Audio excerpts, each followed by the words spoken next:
I had the privilege to go on a retreat for this weekend.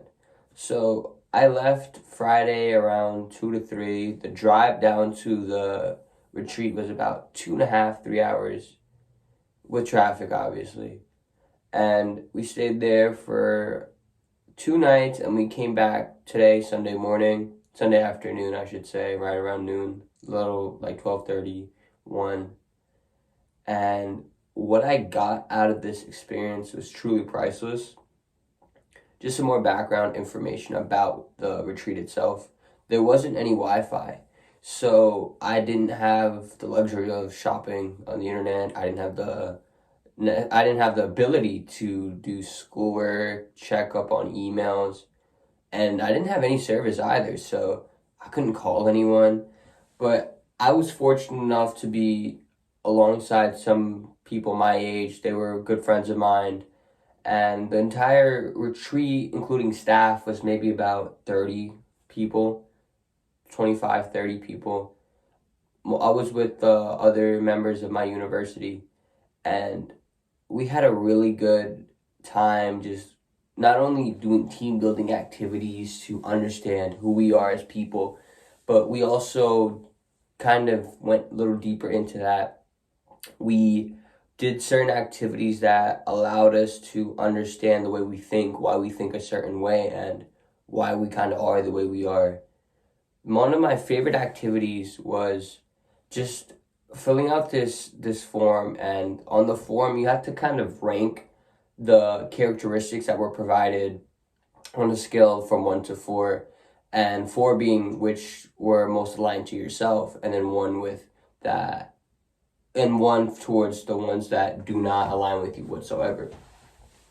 And throughout the process, I was able to fall under the category of a certain color, and this color was labeled accordingly to either being super introverted, super extroverted, and or possibly be one that likes to be quiet and not hang out too much the way people think.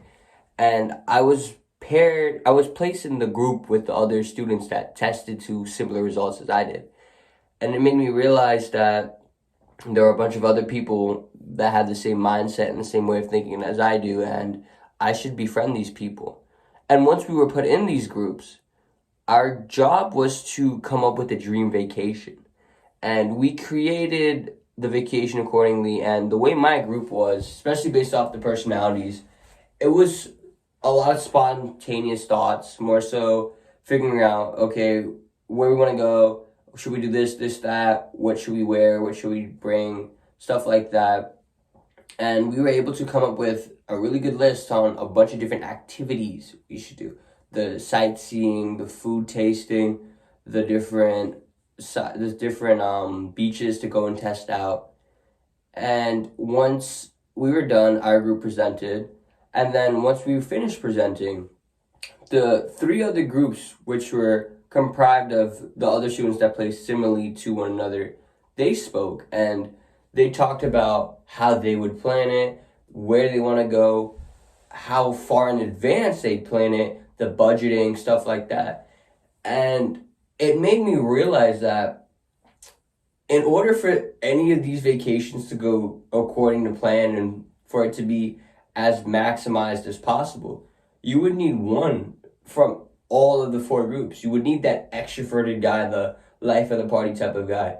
You would need the person that is super reliable, super planned out in advance, the one that's figuring out how much luggage to bring, how much to actually pack, bringing the correct amount of everything. You need that person. Then you need the person that's kind of in the middle of those two, that likes to go out but is also really responsible and is capable of doing things that the super spontaneous person couldn't do, but the super like thought out person couldn't do either. So that's like a middleman. And then there was another group, because there was 4 groups total, and I'm kind of blanking on where they fall under, but it was like another corner of the room that they would have filled out. So you have the extroverts, the introverts, then you have the in-betweeners, and then you have another, I guess we can just call them in-betweeners for the video, but just in general, you're going to have these different groups of people of society in terms of group members, team players, experiences you have in life, and especially if it's a group related activity or a group related experience, you're going to have that group made up of different members and different ways of thinking, different ways of enjoying themselves, and just overall different personalities. So it's important that you learn how to work alongside these people because you don't know what your group will be. And if you have the opportunity to choose your group members, it might be just best for you to pick people of the different groups.